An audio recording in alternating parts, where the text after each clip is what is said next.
In this video, we are going to discuss liquid-vapor phase change, and we're going to build and discuss the regions of the vapor dome. Now, in thermofluid systems, we employ working fluids that may experience liquid-vapor phase changes. Examples include power cycles that experience water-to-steam conversion, or refrigeration cycles that cycle refrigerant between phases. Now, for these applications, two specific independent intensive thermodynamic properties are used to determine in what region, i.e. liquid, liquid vapor mixture, or vapor, that the fluid exists in the system. Then, once the appropriate region is identified, the appropriate table is accessed, and you can obtain all the associated property information. Now, in order to build the vapor dome, we have to conduct what we call a thought experiment. So we are going to take a piston cylinder. We're going to say that this piston cylinder is frictionless and massless, and it contains water. Let me build a table here and a coordinate axes in which I can plot temperature versus specific volume. And we're going to say at state A that the temperature is 20 degrees Celsius and the pressure is standard atmosphere 101.325. And at these conditions, then we could say that the state of the water is a compressed liquid. So the water is currently what we consider compressed liquid. Now, I'm going to plot that on my temperature versus specific volume for whatever specific volume is associated with that temperature of 20 degrees at standard atmospheric pressure. And now I'm going to add a little Bunsen burner. I'm going to add heat.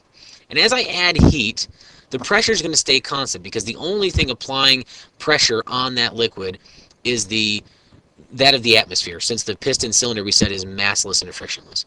Now, as I add heat to that, and what we call sensible heat, because it's only going to manifest as a change in temperature while it stays a single phase, i.e. it stays completely liquid, the temperature is going to increase.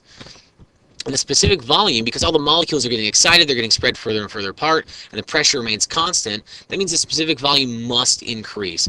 And so you can see that happening in my piston cylinder, and this will continue until I hit 100 degrees Celsius when I'm at standard atmosphere. And so at 100 degrees Celsius, that's what we call the point at which it's called a saturated liquid. And that's when the heat transfer continues until the very, very first drop of water is just about to vaporize. So it increases temperature until 100 degrees when it's just about to vaporize. And you've witnessed this. At standard atmosphere, you've boiled a pot of water, and you see that at 100 degrees, it starts to vaporize, turn into steam. And the temperature of the water stays at 100 degrees. And so at this point, at a saturated liquid, what we define as a saturated liquid, that first molecule is just about to vaporize. Now I'm going to plot that on my temperature versus specific volume plot as well, and I'm going to connect it by a line of constant pressure since the pressure has not changed. And again, this is what we call a saturated liquid.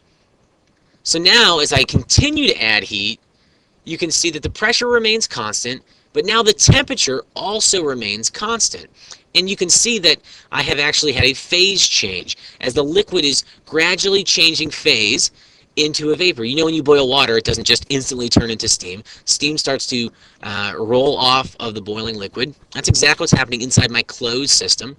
And so those molecules are getting more and more excited, and all of that energy that's going into the system, or what we call latent heat, is that associated with a phase change from liquid to vapor. And so none of that is increasing the temperature. It's exciting those molecules, it's getting them spread apart, and it's changing the phase from liquid to vapor. So that's why my temperature now remains constant at what we call the saturation temperature. And in this case, at 101.325 kilopascals, that's at 100 degrees.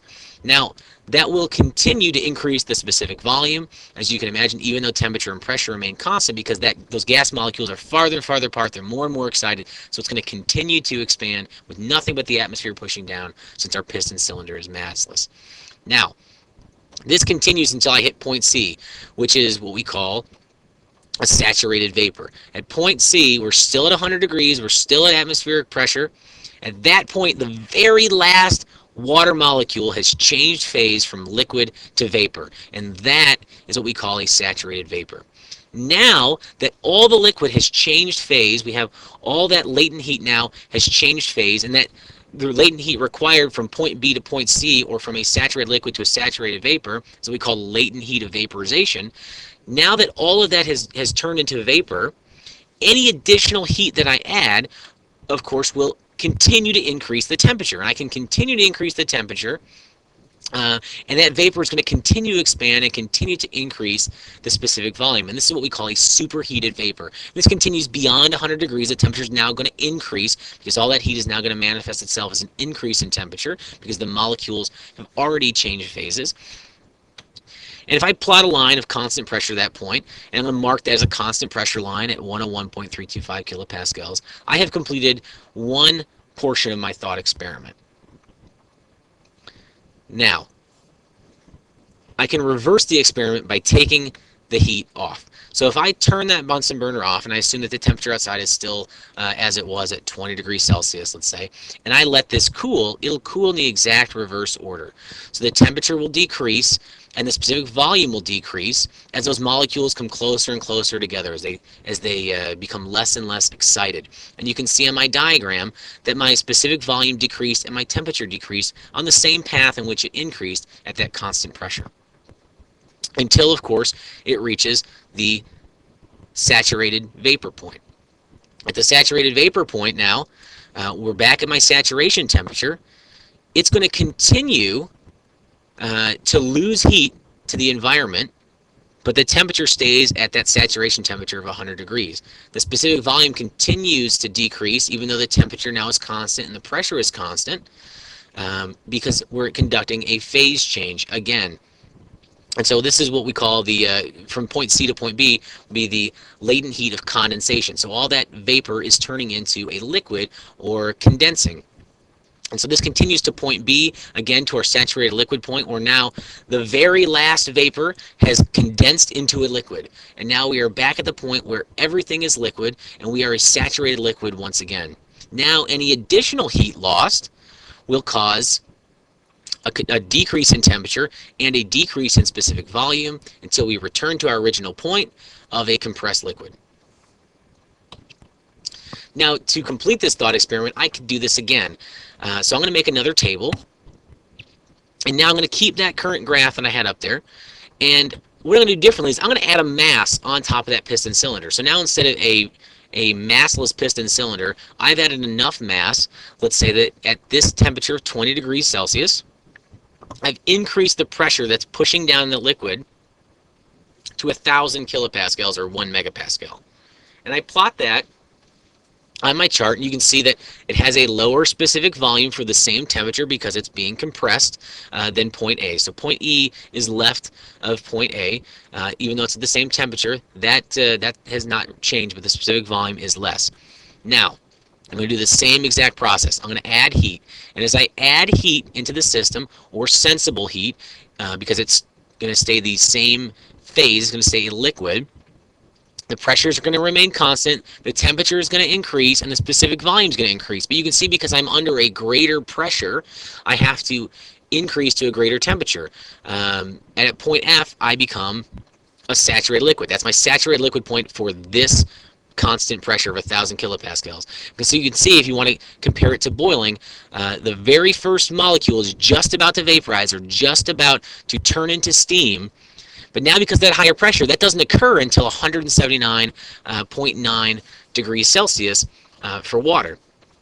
Now, as I continue to add heat, just like it did at standard atmospheric pressure, the temperature is now going to remain constant because now those water molecules are going to start becoming vapor, and the separation between them is going to get greater and greater and greater, and all of that energy, or that latent heat, is going in to the system and causing excitement and expansion of the system. Now the temperature is going to remain constant and the pressure is going to remain constant because all that energy is going to change the phase. The specific volume must therefore increase just as it did at the lower pressure. Now we have a saturation temperature of 179.9 degrees Celsius for 1,000 kilopascals. And in this region, again, we have a mixture, a saturated mixture, a mixture of vapor and liquid. And that continues until the very last water molecule turns into a vapor. When that very last water molecule at 1,000 kilopascals turns into a vapor, again, that is our saturated vapor point for this pressure line. And the specific volume increased until we reach that point. Now, the remainder of the heat, because now it's vapor, is sensible heat, as it continues to expand and increase in temperature, but stay the same phase, because now it is completely a vapor. And again, from F to G, from point F to point G, that's what we call latent heat of vaporization, as it changes from a liquid to a vapor state. And now it is a completely saturated vapor. So now any heat I continue to add will continue to cause an increase in specific volume, because those molecules are getting excited, getting farther and farther apart, and the temperature will continue to increase. So I can plot that line at 1,000 kilopascals of constant pressure as I connect those points. Now again, I can work myself backwards, and I won't belabor this. I can work backwards. I can remove that heat source, and I keep the mass on there, and it'll continue to cool, temperature decreasing, specific volume decreasing as those molecules get closer and closer together until I reach a saturated vapor point. And at that point, I'm at my saturation temperature. Now I'll start to get a phase change due to that latent heat of condensation. So now that vapor is condensing again, and that continues all the way until I return to my compressed liquid state.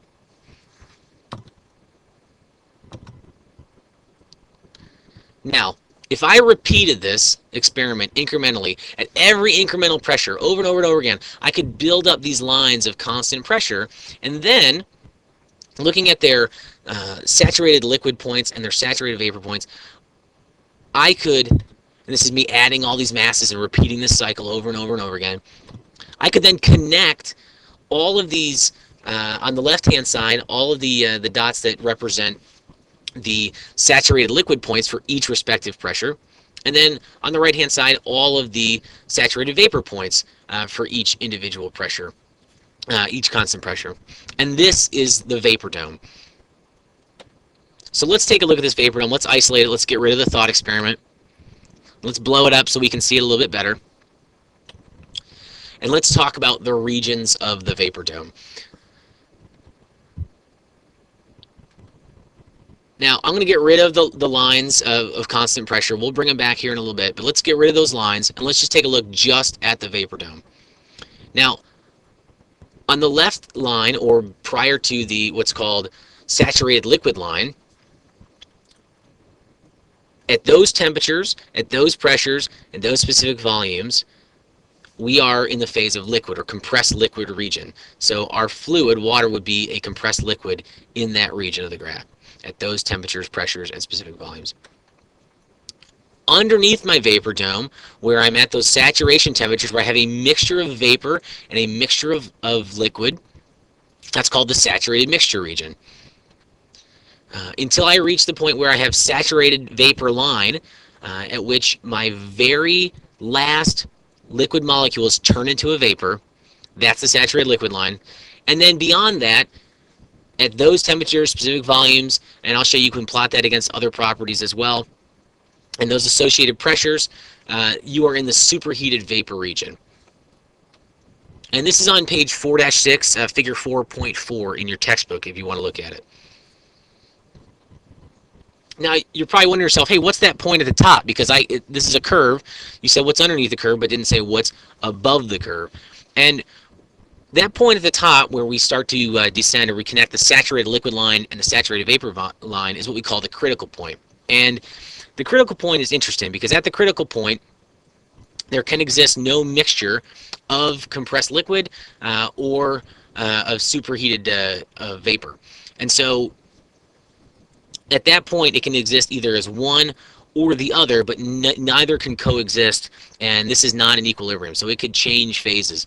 And at this point, we don't define it as a liquid or a vapor, we simply define it as a fluid. Now realize that this is at a very, very high pressure. If we were looking at a constant pressure line for water, that would occur at 22.09 megapascals. So that's a very high pressure. The temperature associated with that is 374 degrees Celsius, and the critical volume is 0.003155 meters cubed per kilogram.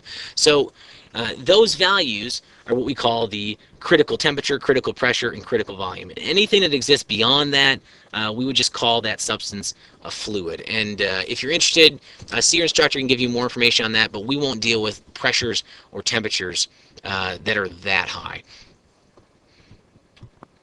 Now I'm just going to simplify. A lot of times you'll see the vapor dome. They won't be written out. It'll just be abbreviations. So CLR is compressed liquid region, SMR saturated mixture region, SHR superheated region, and then you have your saturated liquid line, your critical point, and your saturated vapor line. Now let's bring a line of constant pressure back because it's a good point to kind of discuss. I want you to realize that previously I plotted this against specific volume, but you can plot the vapor dome versus specific volume, specific internal energy, specific enthalpy, which the curve won't look exactly like this under enthalpy, and I'll show you that in a later slide, or specific entropy. Now you can see that in my saturated mixture region, temperature and pressure are no longer independent properties. They're both still intensive. They neither of which depend on the size or the volume or the mass of the system, but they are dependent on each other. I don't know where I am on this line if you only give me temperature and pressure and I'm in the saturated mixture region. So I have to know some other property, specific or intensive independent property, whereby I can fix the state or see where I am within that saturated mixture region, because temperature and pressure are now dependent on each other, not independent. I can, however, find my left and right limits, which is my saturated liquid line, and I can find the associated specific properties for that point, and I can find my associated specific properties at the saturated vapor line. And the subscripts for the liquid line are subscript F, think fluid, and the subscripts for the right line, the saturated vapor line, at that point are subscript G, think gas, when everything's at that point a gas. How you can determine where you are in the saturated mixture region, you have to either know one of these specific properties in addition to temperature and pressure, or you have to know another type of intensive independent property that exists within the saturated mixture region, which is called quality, which is basically what percentage is vapor versus what percentage is liquid. And that'll be discussed in a later video. And again, that line across is at that saturation temperature. Now, real quick, I just want to show you the regions of the vapor dome when you plot temperature versus specific enthalpy. And you can see that the shape, and let me bounce back, is very much different when you're plotting against enthalpy. And you'll see this later on, especially when you get into refrigerants and you use SUVA charts. This is exactly what you're seeing. It's the same thing for water, though. You can see that as you get to lower temperature pressure combinations, that the enthalpy is less, and so it kind of curves back toward itself. But the regions are still the same. Compressed liquid region to the right, saturated liquid line is when that first molecule is just about to vaporize. You still have the critical point at the top. You have the saturated vapor